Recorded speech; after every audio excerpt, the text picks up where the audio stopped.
ساحلوں کی ٹھنڈی ریت کا لمس تھا اور سنسان جزیروں میں بھٹکنے والی ہوا کا مدھر شور تھا۔ میں کہاں تھا؟ ساکن تھا یا متحرک تھا؟ اکیلا تھا یا لوگوں کی قید میں تھا؟ مجھے کچھ خبر نہیں تھی۔ ایک طویل نیند کے بعد جب میں بیدار ہوا اور حواس بحال ہوئے تو میں نے خود کو ایک مختصر کمرے میں پایا۔ مختصر ہونے کے باوجود یہ کمرہ سرونٹ کوارٹر والے کمرے سے بڑا تھا اور یہاں کا فرنیچر اور دیگر سامان بھی بہتر تھا۔ میں ایک اجلے بستر پر دراز تھا۔ میرا لباس تبدیل ہو چکا تھا، تاہم ہاتھوں پر منحوس دستانے موجود تھے۔ کلائی پر وہ گھڑی بھی براجمان تھی جس نے میری زندگی اجیرن کر رکھی تھی۔ ذہن نے کام کرنا شروع کیا تو سب سے پہلا احساس مجھے یہی ہوا کہ میں کافی عرصے تک بے ہوش رہا ہوں، غالباً 1.5-2 روز تک۔ میرا پیٹ کمر سے لگا ہوا تھا اور معدے میں بھوک کے سبب ایٹھن ہو رہی تھی۔ میں اٹھ کر بیٹھ گیا۔ پنجابی پہلوان اور حیدرآبادی ناصر الدین مجھے کہیں دکھائی نہیں دیے۔ مجھے فریال کا بھی خیال آیا، معلوم نہیں وہ کس حال میں اور کہاں تھی۔ فرش پر چپل موجود تھی۔ میں نے چپل پہنی اور دیوار گیر کھڑکی کے پاس آن کھڑا ہوا۔ شیشے کی دوسری جانب کا منظر دیکھ کر مجھے کچھ عجیب سا لگا، جیسے میں کسی فلم کے سیٹ پر آ گیا ہوں۔ ایک سبزہ زار کا مختصر سا حصہ میری نگاہوں کے سامنے تھا۔ ناریل کے 2-3 بلند و بالا درخت تھے۔ ان کے پیچھے کیلے کے درخت تھے جن پر زرد کیلوں کے گچھے جھول رہے تھے۔ سبزہ زار کی دیوار پر سفید اور سرخ پھولوں والی خوبصورت بیلیں چڑھی ہوئی تھیں۔ نقاہٹ کے سبب مجھے چکر سا آ گیا۔ میں وہیں کھڑکی کے پاس رکھی ہوئی بیت کی کرسی پر بیٹھ گیا۔ کہ میں کس جگہ آ گیا ہوں اور مجھے لانے والے کون ہیں؟ یہ خیال بڑی شدت سے میرے ذہن میں ابھرا۔ سبزہ زار کے منظر سے ملتے جلتے منظر بمبئی اور مدراس وغیرہ میں دیکھے جا سکتے تھے، لیکن یہ علاقے تو بھوپال سے بہت دور تھے اور پھر مجھے کچھ اور محسوس ہو رہا تھا۔ مجھے لگ رہا تھا کہ میں ہندوستان میں ہوں ہی نہیں۔ معلوم نہیں یہ میری چھٹی حس تھی، ذہن پر ہونے والا کوئی بے نام القاء تھا، یا پھر فضا میں رچی وہ اجنبی سی مہک تھی جو میں نے اس سے پہلے کبھی محسوس نہیں کی تھی۔ میں نے کمرے میں موجود اشیاء کو غور سے دیکھا، لیکن بیت کی کرسی اور عجیب وضع کی چپل کے سوا مجھے کوئی خاص چیز نظر نہیں آئی۔ کمرے میں اسپرنگ دار پلنگ اور میز کرسی کے علاوہ ایک الماری بھی تھی۔ الماری میں میرے کپڑے اور ضروریات کا دیگر سامان موجود تھا۔ یہ وہی سامان تھا جو میں 88 لال آزار میں استعمال کرتا رہا تھا۔ اس سامان کو جوں کا توں اپنے ساتھ دیکھ کر مجھے اندازہ ہوا کہ میں ابھی تک شیخ عاصم کی تحویل میں ہوں۔ بہرحال اس اندازے کی تصدیق کا میرے پاس کوئی ذریعہ نہیں تھا۔ الماری کے نچلے خانے میں ایک ریڈیو موجود تھا۔ میں نے سوچا کہ ریڈیو آن کروں، شاید نشر ہونے والے کسی پروگرام سے اندازہ ہو جائے کہ میں کس شہر اور کس علاقے میں ہوں، لیکن کوشش کے باوجود ریڈیو میں زندگی کے آثار نمودار نہیں ہوئے۔ اچانک میری نگاہ کھڑکی سے باہر گئی اور جم کر رہ گئی۔ یہ اندازہ 100% درست ثابت ہوا کہ میں ابھی تک شیخ عاصم کا مہمان ہوں۔ میں نے شیخ عاصم اور غزالہ کو دیکھا جو سبزہ زار کی ایک خوبصورت روش پر چہل قدمی کر رہے تھے۔ غزالہ آسمانی رنگ کی کامدار ساڑی میں تھی۔ اس کے بالوں میں ریشم نیلے رنگ کے تر و تازہ پھول میں سجا ہوا تھا۔ میں نے غور کیا تو اندازہ ہوا کہ یہ کنول کا پھول ہے۔ ابھی تک میں اس نتیجے پر نہیں پہنچ سکا تھا کہ یہ شام کا وقت ہے یا دن طلوع ہو رہا ہے، مگر شیخ عاصم کا 3 پیس سوٹ اور غزالہ کا لباس دیکھ کر اندازہ ہو گیا کہ شام اپنے پر پھیلا رہی ہے۔ تیز ہوا نے ایک پہلو سے غزالہ کی ساڑی اس کی جسم سے چپکا رکھی تھی اور یوں لگتا تھا کسی مصور کے شریر برش نے کینوس کو خوبصورت زاویوں سے معمور کر دیا ہے۔ وہ دونوں سنگ مرمر کی ایک بینچ پر رنگ دار پانی والے فوارے کے سامنے جا بیٹھے۔ ان دونوں کی پشت میری طرف تھی۔ اب میں صرف ان کے سر اور کندھے دیکھ سکتا تھا۔ میں نے اپنے دستانہ پوش ہاتھوں سے کھڑکی کو دھکیلا۔ وہ ذرا سا کھل گئی۔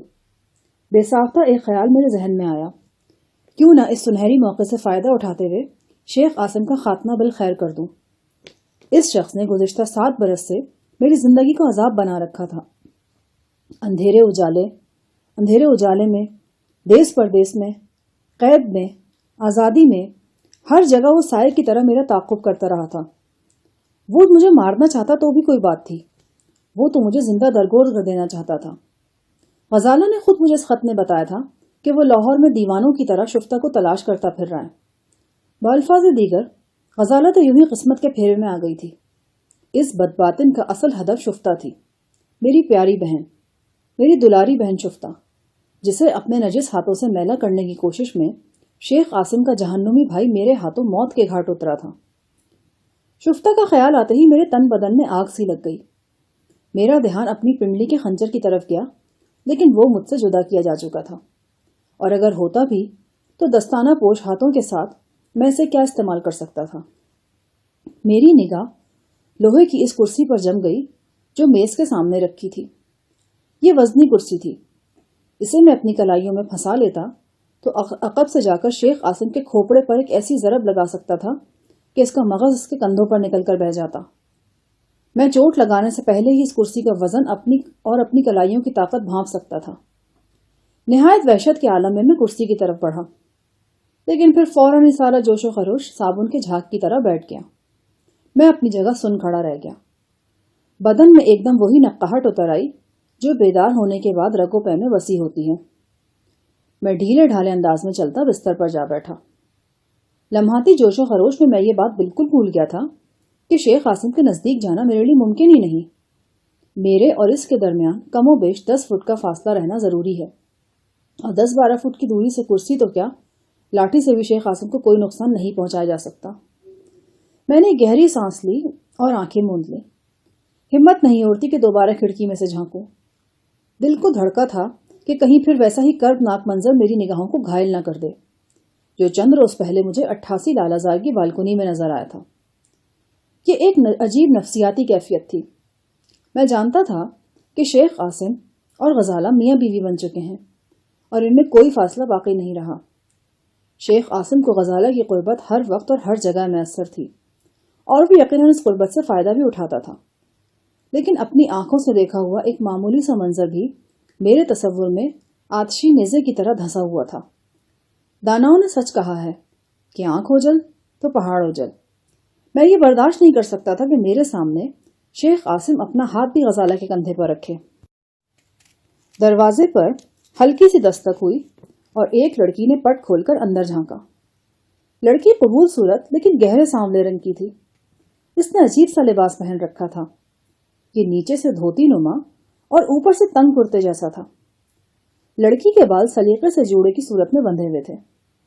وہ چند لمحے اپنی گہری سیاہ آنکھوں سے میری طرف دیکھتی رہی، پھر بولی، "ڈو یو نو انگلش؟" میں نے ہاں میں جواب دیا۔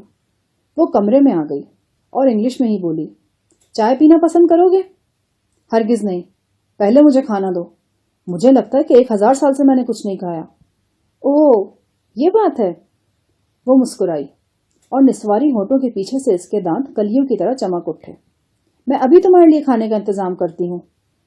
"انتظام مت کرو، جو کچھ ہے فٹافٹ لے آؤ، میرے پاس انتظار کرنے کی مہلت نہیں ہے۔" "اوکے، میرا خیال ہے تم مسلمان ہو اور گوشت کھا لو گے۔" نہ کھاتا تو اس وقت وہ بھی کھا لیتا، مگر ایک منٹ، یہ کون سی جگہ ہے؟ تمہارا کیا اندازہ ہے؟ بھوپال تو ہرگز نہیں ہے۔ "فٹ بھوپال؟" اس نے تعجب سے پوچھا۔ "تمہیں بھوپال کا نہیں پتا؟" میں نے اس سے زیادہ حیران ہو کر پوچھا۔ "نام تو کچھ سنا ہوا ہے لیکن ٹھیک سے معلوم نہیں۔ خیر چھوڑو اس بات کو، یہ بتاؤ میں اس وقت کہاں پایا جا رہا ہوں؟" وہ بڑے انداز سے دروازے کی طرف مڑی اور باہر نکلنے سے پہلے بولی، "ویلکم ان سری لنکا۔" میرا دماغ بھگ سے اڑ گیا۔ بھوپال یا حیدرآباد میں نہ ہونے کا تو مجھے یقین اسی وقت ہو گیا تھا جب میں نے کھڑکی سے باہر جھانکا تھا، لیکن یہ میرے وہم و گمان میں بھی نہیں تھا کہ میں ہندوستان کی حد پار کر کے خوابوں کے اس جزیرے میں پہنچ چکا ہوں جسے ماضی میں لنکا اور موجودہ دور میں سری لنکا یا سیلون کہا جاتا ہے۔ میں نے ایک بار پھر کھڑکی کے پاس جا کر باہر جھانکا۔ عاصم اور غزالہ سبزہ زار میں موجود نہیں تھے، لیکن سبزہ زار اپنی جگہ موجود تھا۔ میں نے اس مختصر سے منظر کے ذریعے سری لنکا کو پہچاننے کی کوشش کی۔ شاید وہ سیاہ چشم لڑکی ٹھیک ہی کہہ رہی تھی، یہ سری لنکا ہی تھا۔ مجھے فضا میں ناریل، بانس اور تاڑ کے درختوں کی مہک محسوس ہوئی۔ کالی مرچ، دار چینی، لونگ اور زیرے کی مسحور کن خوشبوئیں ساحلی ہواؤں کے دوش پر سوار ہو کر میرے نتنوں سے ٹکرانے لگی۔ مجھے یاد آیا کہ سری لنکا کو ہندوستان کا آنسو کہا جاتا ہے، شاید اس لیے کہ یہ ہندوستان کے آخری سرے پر کسی آنسو ہی کی طرح ڈھلکا نظر آتا ہے، اور شاید اس لیے بھی کہ یہ کسی آنسو ہی کی طرح ہر وقت نم رہتا ہے۔ سری لنکا کے گھنے جنگلوں میں برسنے والی دھواں دھار اور لگاتار بارشوں کی مثالیں اکثر پڑھنے اور سننے میں آتی ہیں۔ لڑکی نے مجھے صرف اتنا بتایا تھا کہ میں سری لنکا میں ہوں، لیکن سری لنکا میں کس جگہ ہوں یہ ابھی تک عیاں نہیں ہوا تھا۔ نہ جانے کیوں مجھے محسوس ہو رہا تھا کہ یہ عمارت کسی شہری آبادی کا حصہ نہیں ہے۔ ایک ایسی خاموشی تھی یہاں جو جنگلوں یا بیابانوں کا خاصہ ہوتی ہے۔ 10-15 منٹ بعد وہی لڑکی میرے لیے کھانا لے آئی۔ گرما گرم پلاؤ کی خوشبو مجھے دور سے ہی آ گئی تھی، ساتھ میں مچھلی کا شوربہ اور ایک سویٹ ڈش تھی۔ دونوں بند ہاتھوں میں چمچ کو یوں دبوچنا کہ اس کا رخ میرے منہ کی طرف رہے اور پھر اس کے ذریعے چاول یا کوئی دوسری شے حلق تک پہنچانا، دوسری شے منہ تک پہنچانا ایک دشوار عمل تھا، لیکن اب مشق کے بعد میں کافی حد تک اس عمل پر قادر ہو گیا تھا۔ لڑکی مجھے اب عجیب طریقے سے چاول کھاتے ہوئے دیکھ رہی تھی، لیکن اس نے میرے دستانوں کے بارے میں کوئی سوال نہیں پوچھا۔ یقیناً اس سلسلے میں سے پہلے سے آگاہ کر دیا گیا تھا۔ میں کھانے سے فارغ ہوا تو وہی لڑکی بھاپ اڑاتی خوشبودار چائے لے کر آ گئی۔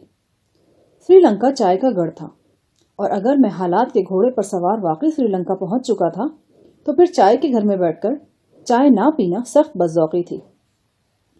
لڑکی خاموشی سے میری چائے نوشی کا نظارہ کرتی رہی۔ اس کے نچلے ہونٹ پر زخم کا ایک ننھا سا نشان تھا۔ وہ زیر لب مسکراتی تو یہ نشان نمایاں ہو جاتا تھا، لیکن نمایاں ہو جانے کے باوجود برا نہیں لگتا تھا۔ چائے نوشی کے دوران میں نے لڑکی سے پوچھ گچھ کرنے کی کوشش کی، لیکن وہ بالکل چکنا گھڑا ثابت ہوئی۔ میرے ہر سوال کا جواب اس نے اتنی صفائی سے گول کیا کہ میں حیران رہ گیا۔ اپنی طویل پوچھ گچھ کے نتیجے میں مجھے صرف اتنا معلوم ہو سکا کہ وہ ایک سنہالی لڑکی ہے۔ اس کا نام آروشی ہے اور وہ یہاں ملازمہ کی حیثیت سے موجود تھی۔ اگلے روز سے پہر 3-4 بجے تک میرا رابطہ صرف اسی لڑکی آروشی سے رہا۔ وہی میرے لیے کھانا لاتی رہی، اسی نے میرا بستر درست کیا، اور اسی کے ذریعے مجھے اگلے روز الگ صبح تازہ اخبار ملا۔ کولمبو سے شائع ہونے والا یہ اخبار انگریزی میں تھا۔ ہاں، کہیں کہیں اس میں کسی دوسری زبان کے اشتہارات بھی موجود تھے۔ بعد ازاں مجھے پتا چلا کہ یہ سنہالی زبان کے اشتہارات ہیں۔ اخبار میں کوئی میرے کام کی خبر نہیں تھی۔ 3-4 بجے کا وقت تھا جب اچانک مجھے عمارت کے کسی حصے سے شور و غل سنائی دیا۔ یوں لگا جیسے چند افراد دوڑتے اور گرتے پڑتے سبزہ زار کی طرف آ رہے ہیں۔ میں لپک کر کھڑکی پر پہنچا اور باہر کا منظر دیکھنے لگا۔ 3-4 سیکنڈ بعد مجھے ایک شخص نظر آیا۔ وہ سفید شلوار قمیض میں تھا اور ننگے پاؤں دوڑتا ہوا عمارت کے کسی حصے سے برآمد ہوا تھا۔ میں دنگ رہ گیا۔ وہ زری گل تھا۔ زری گل کے پیچھے 2 سیاہ فام سنہالی محافظ بھاگے آ رہے تھے۔ ان میں سے جو آگے تھا، اس نے سبزہ زار کے قریب زری گل کو دبوچ لیا۔ زری گل نے برق رفتاری سے پلٹ کر ایک ٹکر اس کے چہرے پر رسید کی۔ وہ شخص کسی کیکڑے کی طرح اچھل کر سبزہ زار کی باڑ میں گرا۔ دوسرے محافظ نے اپنی رائفل کو لاٹھی کی طرح استعمال کر کے زری گل کے سر کو نشانہ بنانا چاہا۔ زری کے جسم میں جیسے بجلیاں بھری ہوئی تھیں۔ اس نے پھرتی سے وار بچایا اور ٹانگ کی زوردار ضرب مقابل کے سینے پہ لگائی۔ وہ بھی لڑکھڑا کر دور جا گرا۔ زری گل پھر اپنی نامعلوم منزل کی طرف دوڑا، لیکن ابھی وہ سبزہ زار کے وسط میں پہنچا تھا کہ چہرے پر ٹکر کھانے والے محافظ نے اسے پھر سے دبوچ لیا۔ زری گل اس سے گتھم گتھا ہو گیا اور بری طرح پیٹنے لگا۔ اس پر وحشت سوار تھی۔ مجھے یوں لگا جیسے وہ خود کو دونوں محافظوں سے چھڑا کر بھاگ جائے گا، لیکن پھر ایک پریشان کن منظر میری نگاہوں کے سامنے آیا۔ میں نے شیطان ابن شیطان شنکر شکرا کو دیکھا۔ وہ فرشتہ اجل کی طرح زری گل کی طرف بڑھ رہا تھا۔ ایک لمحے کے لیے میری رگوں میں خون منجمد ہو گیا۔ یہ خطرناک درندہ یہاں بھی ہمارے سروں پر مسلط تھا۔ پچھلے 24 گھنٹے میں نے کئی بار شنکر کے بارے میں سوچا تھا اور اس کا ہولناک سایہ اپنے ارد گرد محسوس کیا تھا۔ اب تصور حقیقت کا روپ دھار کر میرے سامنے آ گیا تھا۔ کوئی لمحہ جاتا تھا کہ زری گل اس خون آشام افریت کی زد میں آنے والا تھا۔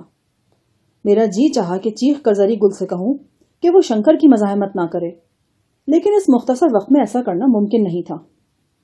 میں نے شنکر کو زری گل پر جھپٹتے اور اسے ایک زوردار ٹھوکر کھا رسید کرتے دیکھا۔ یہ کسی معمولی شخص کی ضرب نہیں تھی۔ زری گل تڑپ کر دور جا گرا۔ گرتے کے ساتھ ہی اس نے پھرتی سے اٹھنا چاہا، لیکن شنکر کی پھرتی اور عیاری کا مقابلہ کرنا اس کے بس کا روگ نہیں تھا۔ شنکر نے لپک کر دوسری ٹھوکر اس کے منہ پر لگائی۔ زری گل پلٹ کر جنگلی گلاب کے پودوں میں گرا۔ اس کے منہ سے خون فوارے کی طرح چھوٹ نکلا۔ پلٹی کھا کر اس نے پھر اٹھنا چاہا، مگر شنکر نے اسے بڑی آسانی سے ہوا میں اٹھا کر رنگین پانی والے فوارے پر دے مارا۔ اب میرے لیے رکنا ممکن نہیں تھا۔ میری رگوں میں سیال آگ بہنے لگی تھی۔ اس آگ کی حدت نے مجھے ہر اندیشے اور مجبوری سے بے نیاز کر دیا۔ پچھلے کچھ عرصے سے شنکر نے مجھ پر بہت قرض چڑھا دیا تھا۔ اب میرے لیے ضروری تھا کہ میں یہ قرض اتارنے کی کوشش کروں۔ میں نے ہاتھوں کے دباؤ سے دیوار گیر کھڑکی کو کھولا اور چھلانگ لگا کر باہر نکل آیا۔ میرے قدموں میں بجلیاں بھر گئی تھی۔ میں جیسے ہواؤں میں اڑتا شنکر پر جھپٹا۔ میری جھپٹ سے 1 سیکنڈ پہلے شنکر میری آمد سے آگاہ ہو چکا تھا۔ جو ہی اس نے زری گل کو چھوڑ کر رخ میری طرف پھیرا، میری بھرپور لات اس کے سینے پر پڑی اور وہ لڑکھڑا کر دور تک چلا گیا۔ میں نے کوئی لمحہ ضائع کیے بغیر اس پر چارج کیا اور لیفٹ رائٹ کے 2 طوفانی مکے اس کے جبڑے پر رسید کر دیے۔ ان مکوں کے پیچھے وہ غیر معمولی طاقت کار فرما تھی جو شنکر کے مقابل آتے ہی میرے رگو پے میں دوڑ جاتی تھی۔ یہ مکے کھا کر شنکر جیسا سخت جان بھی اپنے پاؤں پر کھڑا نہ رہ سکا اور ڈگمگا کر سرسبز گھاس پہ جا گرا۔ 2 گارڈز رائفلیں سوت کر میری طرف بڑھے۔ ان کی انگلیاں ٹریگرز پر تھیں۔ اسٹاپ! شنکر نے دونوں گارڈز کو ہاتھ کے اشارے سے روکا۔ وہ ٹھٹک کر رک گئے۔ شنکر نے ایک باش سے بہ کر آنے والا خون ہاتھ کی پشت سے صاف کیا اور اٹھ کر میرے مقابل آ گیا۔ اس کی بھوری آنکھوں میں بجلیاں کون رہی تھیں۔ ان آنکھوں میں جھانک کر محسوس ہوتا تھا کہ شنکر انسان نہیں، اور اگر انسان ہے تو اس دنیا کا انسان نہیں۔ اس نے دونوں بازو پھیلا لیے تھے اور جبڑے اتنی مضبوطی سے ایک دوسرے پر جما رکھے تھے کہ کانوں کے نیچے 2 بومڑ سے نمودار ہو گئے۔ میں اس کی ہر حرکت پر نگاہ رکھے ہوا تھا اور آہستہ آہستہ اپنی پشت دیوار کی طرف پھیر رہا تھا۔ حملہ کرنے میں پہل شنکر نے ہی کی۔ وہ برقی کندے کے مانند لہرا کر میرے سامنے آیا۔ میں نے پھرتی سے اپنی جگہ چھوڑی اور دھکا دے کر اسے دیوار سے ٹکرا دیا۔ اس کے ساتھ ہی میرا گھٹنا اس کی ناف پر پڑا اور وہ بے ساختہ دوہرا ہو گیا۔ میں نے راؤنڈ پنچ کے انداز میں اس کی تھوڑی پر مکہ رسید کیا تو اس کا سر ایک بار پھر دیوار سے ٹکرایا۔ تاہم اس مرتبہ دیوار سے ٹکرانے کے بعد وہ یوں میری طرف آیا جیسے دیوار میں طاقتور اسپرنگ لگے ہوں اور انہوں نے پوری قوت سے شنکر کو میری طرف دھکیل دیا ہو۔ اس کی یہ حرکت قطعی غیر متوقع تھی۔ اس کے سر کی آہنی ضرب میری گردن سے ذرا نیچے سینے پر لگی اور میں پشت کے بل سنگے مرمر کی بینچ پر گرا۔ اگلے ہی لمحے میں نے شنکر کو کسی شکاری پرندے کی طرح خود پر جھپٹتے دیکھا۔ میں جانتا تھا وہ مجھ پر اپنا خطرناک ترین داؤ آزمانے کی کوشش کرے گا۔ وہ اپنی بغل میں مد مقابل کی گردن یوں جکڑتا تھا کہ چھٹکارے کی کوئی صورت باقی نہیں رہتی تھی۔ فرید کوٹ کے نوا میں بھی اس کے اسی داؤ میں پھنسا تھا اور لاچار ہو کر رہ گیا تھا۔ اس مرتبہ میں اسے یہ موقع نہیں دینا چاہتا تھا۔ میں نے حتی الامکان تیزی سے لوٹ لگائی اور شنکر کی زد سے نکل آیا۔ شنکر زمین چھوتے ہی مجھ پر آیا۔ میں اٹھنے کی کوشش کر رہا تھا۔ ہم دونوں ایک دیوار گیر کھڑکی کا شیشہ توڑتے ہوئے ایک آراستہ اور پیراستہ کمرے میں گرے۔ اس کے بعد جیسے بھونچال سا آ گیا۔ ہم دونوں پوری وحشت کے ساتھ ایک دوسرے پر حملے کر رہے تھے۔ ارد گرد کا ہمیں کچھ ہوش نہیں رہ گیا تھا۔ معلوم نہیں ہم کہاں کہاں گرے، کیا کیا اشیاء ہمارے تصادم کی زد میں آ کر چکنا چور ہوئیں، کس نے کہاں کہاں چوٹ لگائی اور کہاں کہاں کھائی۔ میری آنکھوں کے سامنے جیسے ایک سرخ دھند سی چھائی ہوئی تھی۔ اس دھند نے میری ہر مجبوری اور مصلحت کو ڈھانپ لیا تھا۔ الیکٹرانک ڈیوائس کی زنجیر، فریال کا انجام، زری گل کی صورت، سب کچھ میرے ذہن سے صاف ہو چکا تھا۔ اگر کوئی خیال تھا تو صرف یہ کہ آج میں نے ختم ہو جانا ہے یا شنکر نامی زرندے کو زندہ نہیں چھوڑنا۔